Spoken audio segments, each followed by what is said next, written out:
Je vais vous montrer aujourd'hui le jeu de la cible. Vous voyez que sur l'image, il y a une cible avec 3 couleurs: rouge, verte, bleu. Sur le bord de l'image, vous voyez les 3 couleurs, bleu, vert, rouge, et les nombres associés à côté.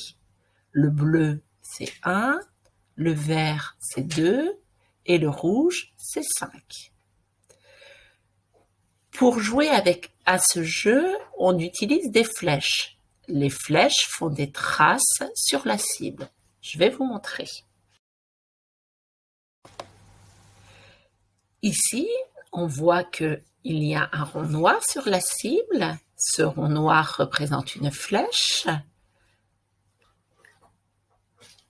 La flèche est tombée dans la partie bleue. Si elle est tombée dans la partie bleue, on gagne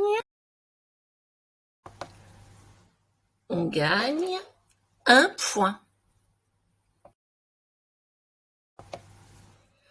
Autre exemple. Ici, on voit que la flèche est arrivée dans la partie verte.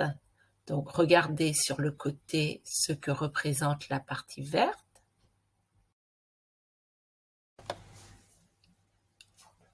On gagne 2 points quand la flèche tombe sur la cible verte. Je pense que maintenant vous avez bien compris, mais faisons le dernier exemple. Ici, la flèche est tombée dans la partie rouge, donc le joueur a gagné. Oui, si la flèche atteint la zone rouge, alors vous gagnez 5 points. Donc, en fonction de la partie touchée par la flèche, nous ne gagnons pas toujours le même nombre de points.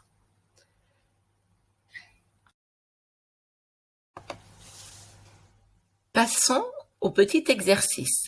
Ici, le joueur a lancé 2 flèches. Vous voyez les 2 petits ronds noirs?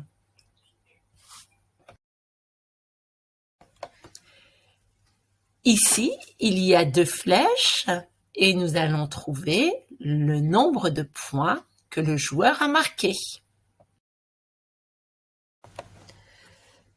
Prenons tout d'abord la flèche entourée du cercle jaune.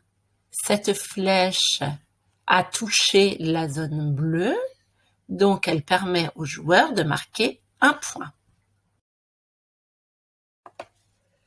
Nous allons maintenant regarder la deuxième flèche, celle qui est cerclée de jaune. Elle a touché la zone verte. Donc demandons-nous combien de points elle permet de marquer. Cette flèche permet de marquer 2 points. Donc, dans le rectangle des résultats, nous allons marquer plus 2.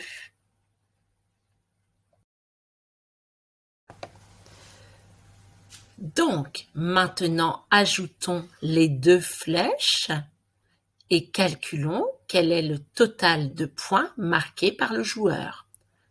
1 plus 2, c'est égal à 3 points. Le joueur a donc marqué 3 points. À toi de faire maintenant les exemples qui te sont proposés sur ta fiche de travail.